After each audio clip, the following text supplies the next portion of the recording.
warahmatullahi wabarakatuh. Perkenalkan, nama saya Ciani Rahmadewi, NPM saya 20700651692. Di sini saya akan menjawab soal yang telah diajukan oleh dosen saya, yaitu Bapak Hidayatullah, dengan memenuhi ulangan akhir semester saya dengan mata uji pengantar teknologi sistem informasi.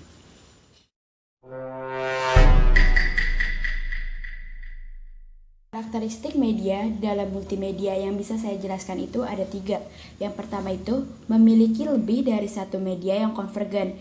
Misalnya, dia menggabungkan unsur visual dengan unsur audio. Yang kedua itu bersifat interaktif, dalam pengertiannya memiliki kemampuan untuk mengakomodasi respons si penggunanya.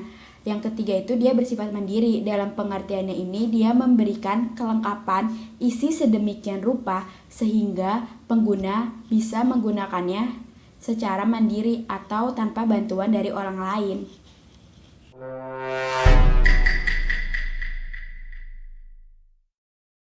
Pengertian dari firewall dan fungsi dari firewall.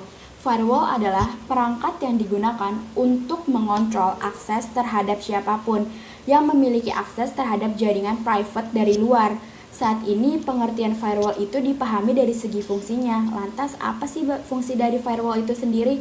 Fungsi dari firewall itu sebagai sistem pengatur antar dua jaringan yang berlainan. Selain itu, firewall juga memiliki fungsi untuk mengontrol dan mengawasi paket data yang mengalir pada jaringan tersebut. Selain itu juga, firewall juga berfungsi untuk mencakup modifikasi paket data yang datang sehingga dia dapat menyembunyikan sebuah IP address.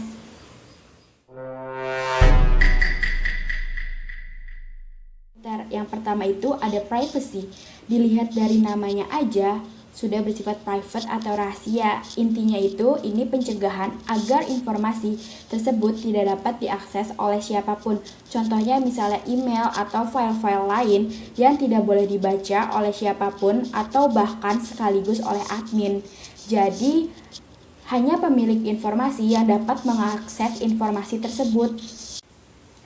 Yang kedua itu ada confidentiality, merupakan data yang diberikan ke pihak lain untuk tujuan khusus tetapi tetap dijaga penyebarannya. Nah, contohnya itu data pribadi itu seperti nama, nomor KTP, terus nomor telepon, dan sebagainya. Selanjutnya, yang ketiga itu ada integrity. Penekanannya adalah sebuah informasi tidak boleh diubah kecuali oleh pemilik informasi tersebut. Terkadang data yang telah terinskripsi pun tidak dapat terjaga integritasnya. Nah, contohnya ini, contoh penyerangan di integritas ini ketika sebuah email dikirimkan di tengah jalan dengan diganti isinya sehingga email itu tidak sampai ke tempat tujuan atau emailnya itu sudah dirubah. Nah, di selanjutnya ini ada autentifikasi. Jadi, sewaktu user login dengan menggunakan user atau password, apakah ia cocok atau tidak diterima dan tidak akan cocok. Nah, ini tuh biasanya berhubungan dengan hak akses seseorang, apalagi apakah dia pengakses yang sah atau tidak. Availability. Aspek ini berkaitan dengan apakah sebuah data tersedia saat dibutuhkan atau diperlukan. Serangan yang sering dilakukan di dalam aspek ini adalah device of service atau DOS, yaitu penggagalan servis sewaktu adanya permintaan data sehingga komputer tidak dapat lagi melayaninya. Contoh lain dari serangan yang dapat dilakukan dalam aspek ini yaitu dia mengirimkan request atau permintaan yang terlalu berlebihan sehingga mengakibatkan komputer tidak dapat lagi menanggung beban tersebut dan akhirnya komputer itu akan down.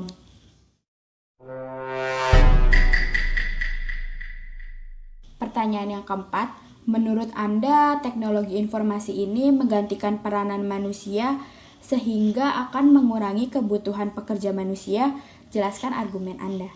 Menurut saya iya.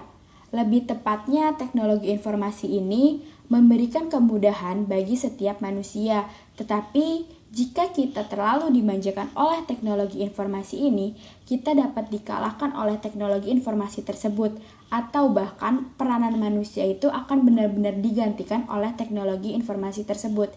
Jadi, di sini kita balik lagi kepada individu masing-masing. Apakah ia akan terus dimanjakan oleh teknologi tersebut, dengan akibat bisa saja peranan itu bisa hilang kapan saja, atau kita bisa menyeimbangkan antara teknologi dengan peranan manusia.